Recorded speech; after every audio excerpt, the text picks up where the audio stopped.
Ladies and gentlemen, you're very welcome tonight to the first step, the first demonstration of how to turn a West Cork legal practice into a financial success. The first step is to shut it down midweek and come to Dublin and drink some wine. At this stage, I'd like to thank in advance the Minister for Justice, Francis Fitzgerald, who not only is responsible, obviously, for the department, which is large and has a lot of pressure, but at a time when there's a lot of pressure, for giving her time to launch Flor's book tonight, and I give you the floor over to you. Thank you very much indeed. Good evening, everyone. Good evening, everyone. Flor, your family members, everybody who's here, your colleagues and friends who are joining us tonight. Deputy Jim Daly, who invited me along tonight, as well as Flor, and Deputy McCarthy. Thank you so much for giving me the honour of launching this book. I'm really honoured to do it. It's a real privilege to come along and get the opportunity to launch a book like this. It's your first book, although I do think authorship is in the family, I believe. Not to speak of legal expertise, which abounds in your family. That is a huge tradition in relation to the law. And of course, Clonakilty is the centre of many things. I spent many happy childhood holidays in Clonakilty and in Tindonny, so I've great memories of that area, I have to say. So I'm very honoured to come along and launch this book, The Solicitor's Guide to Marketing and Growing a Business, How to Turn Your Legal Practice into a Financial Success. Now I have to say, this book could have been targeted actually at a lot of businesses. It focuses in particular on legal practice and how to make a success of legal practice, and is extremely up to date, dealing with all of the modern communication issues that any business has to deal with, but applying them to legal practice. So it's really practical, current, and written in a wonderful style, I have to say, very readable for us. So I'm sure this is the first of many books. I don't know how much time you have to do the legal practice as you move towards more and more authorship, but it's a very easy to read style, I have to say, and really lots and lots of tips. But as I say, it could actually apply to so many enterprises. And of course, we do know that the future in Ireland, in terms of our economic development and creation of jobs, is going to revolve around how well people do small business and how we develop those small businesses from small to medium enterprises. And I think this book applies to a very wide audience, in fact, with its approach to business today. There's lots of wonderful quotes in it. There really are. It's full of lovely quotations. One that caught my eye was Tagore, and I had the pleasure just over a year ago of being with the Indian Minister for State when she came on a visit here to unveil the bust of Tagore, which is now in Stephen's Green, honouring the connections between India and Ireland, and Tagore in particular. And the quote is, "I slept and dreamt that life was joy. I awoke and saw that life was service. I acted and behold, service was joy." And I think that's a wonderful phrase, a quotation for somebody in the law to use in their approach to service, to community, to clients, to citizens. And I think the fact that you have this so early in your book tells us an awful lot about you and about your values. And I think there are values that are embedded throughout the book in terms of the approach that you take. I do also want to pay tribute to the fact that in 2014 you won the Best Legal Website at the Irish Law Awards and shortlisted as Marketeer of the Year, and you went off and presented to over 350 lawyers from across the United States, Canada and the rest of the world in the United States. So congratulations on that as well.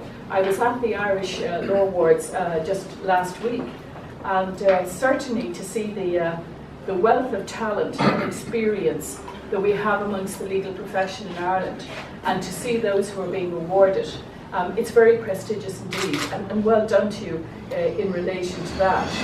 But to go back to the book, you talk about becoming the expert entrepreneur. You talk about the field of dreams fallacy, and you have to buy the book to find out what that's about. The real business of your law firm, and an awful lot about understanding market, message, and the media. And I think these are kind of titles that we don't perhaps hear that much, because I suppose the legal profession, like every other profession, people are so busy getting on with the day-to-day work that you actually take time out and think about these concepts from a business perspective, as well as the legal, of course, and develop a business in accordance with them. Can be quite hard to do and find the time. And especially in a small business, as you say, dealing with day-to-day hard work all of the time. But it's very important to do it. And I think what this book does, it gives you a shorthand in relation to that, so you don't have to go out and invent these concepts yourself. But Flor has captured all of them in his book. He talks as well about the use of social media. He's very practical, I have to say, about emails, how to deal with them, phone messages. Some really good thinking here. Now, moving from, what we all actually do in relation to emails, the pressures that we feel in relation to modern communication, to the kind of thoughtful approach that he outlines here can be quite difficult, I think. But it's certainly important to be reminded of it in terms of practical business, saving time, dealing with priorities rather than responding to new media immediately. And I think all of the messages in the book about that are extremely good. He's not immune to the legislation that's being developed either in terms of the legal profession and the Legal Services Regulation Authority and the bill which has just gone through the door and is going into the Senate. In fact, I could see another book coming. He has promised on the last page that there'll be an update as soon as the legislation is through the both houses, so we can look forward to that. So I would say that all in all, I found this book very practical, very attuned to the particular business of doing the law, as you would expect from Flor, full of insights into the business of law and how to respond to your customer in the best possible way. I think there is, I think the first line, Flor says, he talks about how much he liked, I think, being an entrepreneur. Isn't that what you say? How much you enjoy the challenge of business and combining it, obviously, and driving your legal practice. And there's another quote he uses: "In a time of change, the learners inherit the earth, while the learned find themselves beautifully equipped to deal with a world that no longer exists." So there's a challenge. And there's lots like that. So it's as I say, it's beautifully put together, it's very well written, it's very attractive in terms of its concepts, and extremely practical. I'm delighted to have been invited along. I think those involved in the legal profession, and it's good to see the kind of recovery that we're having in the economy, which in turn feeds into the whole legal sector. And I think we've all been through, the country has been through a very difficult time, including many in legal practices. So it's good to see the, if you like, the optimism that's in this book, the possibility that it holds out. And that's very positive as well. And you've dealt with challenges and you've overcome them, and you talk in your book about how you've done that as well. So well done on putting this together. I think it will be extremely useful, very helpful to people in the business. And again, congratulations to you and your family and all who supported you. Being an author is quite demanding, I think. You need a lot of time and support from family and friends and colleagues, and you've clearly got that. And I'm sure your family, with their distinguished legal CVs, were very supportive and understood the drive in you to publish this book, and are very proud of this achievement.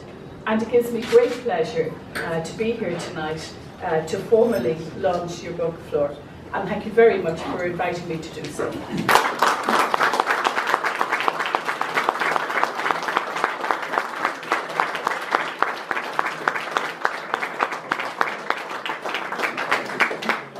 And I should mention, as Jim reminds me, not just the award from before, but last year the best small firm in Munster. So well done.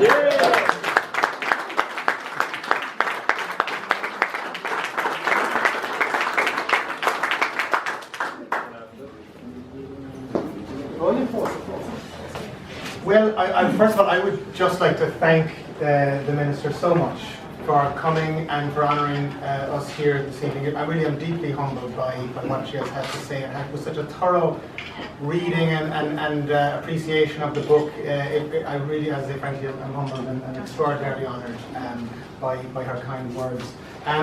Really, I just want to thank some people, and the first person I want to thank isn't here tonight, but I suppose the first thing I wanted to say about the book was Mary, my youngest daughter, got up this morning and said, "A book launch?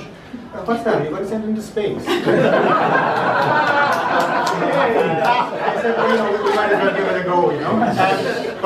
No, I wanted to thank my father, Joe McCarthy, particularly I mentioned him this evening because he's not here, and he really wanted to be here, and he couldn't have come, unfortunately, and he was very sad about that. But the book is about change, really, and we all have to embrace change. I think it's fundamental for the legal profession. But my father, in the 1960s, was a farmer, and his destiny, I suppose, was he was the eldest son of a farm in West Cork. The eldest son had been the farmer there for generations before, and that was what he kind of set off to do, and was his natural role. And he decided in his late 20s he wasn't going to do that anymore, and it wasn't a very popular decision in his family at the time, and he decided to become a lawyer, and he had more to contribute, he felt, in that area, and he did that. And if he hadn't made, that was a huge change in his family and his life, and that change then is what kind of led to, I wouldn't be here without that, and I suppose that to me is a kind of inspiration for everything that I do. And so, Joe, I was so really honoured by everything, you know, my father, so one, but also as a colleague and somebody who has kind of guided me throughout my career. So I wanted to, and he said to me yesterday that he was very proud of today, and that meant a huge amount to me, and I'm sure he would have been delighted to have met the Minister today. So I just want to acknowledge that particularly. Of course, Joe then encouraged my mother, Anne, to become a solicitor also, and she did that at a time when she did that when I was going to school, and there wasn't, it was a different era, there wasn't, the same level of support for two parties working in a family, and she did this. She went back to college, she studied law, she went back to Blackwell Place, did the professional qualification, and all of that while rearing 4 children. I remember it was all between maybe communion and confirmation that she did all of it. And then, having put up with me for 25 years as her son, she offered me my start as a partner 15 years ago in McCarthy & Co. And she's put up with an awful lot of grief from me since then. And so I have been tremendously honoured, and I'm so grateful to Anne for everything that she's given me in terms of, was as a mother and as a colleague, and as the boss in 10 Ash Street, which she will always be. Apart from that, the family businesses are funny things, but when they're good, they're great. And we've been just so blessed and fortunate in the family business we have in McCarthy & Co.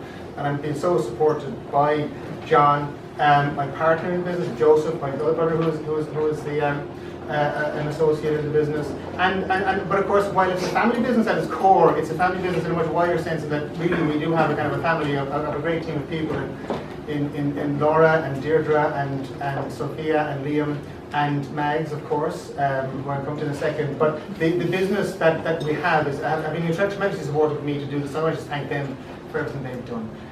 Of course, Mags, my wife, for all the support she's given me, and my kids, Flor, Blaze, Jude and Mary, none of whom are here tonight, thankfully, who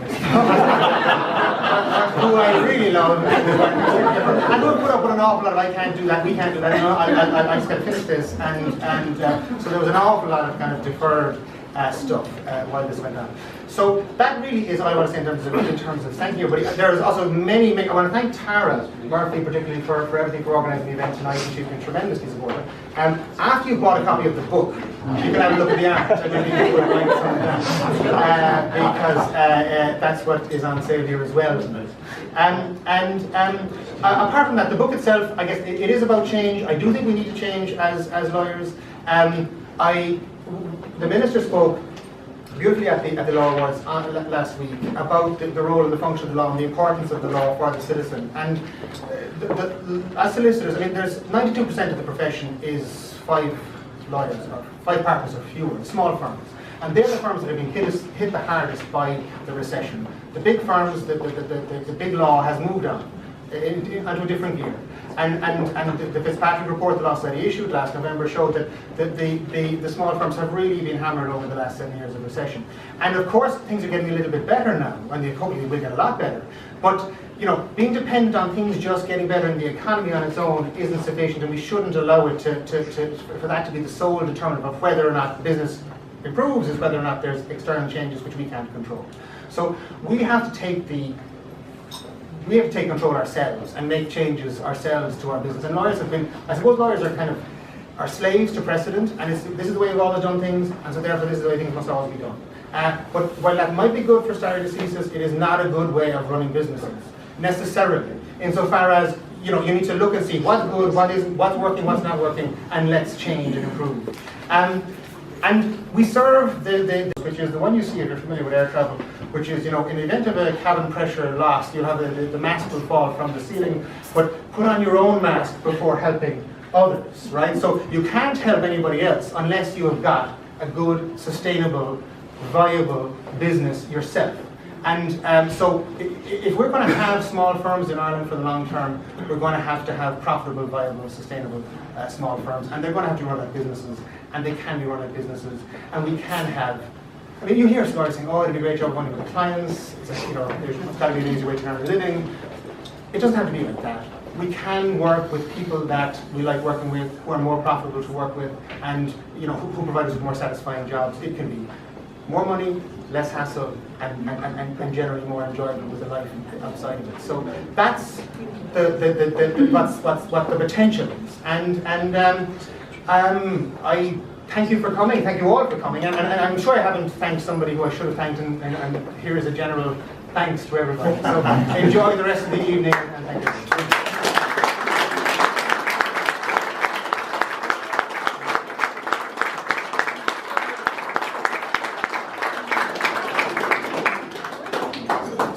Well done.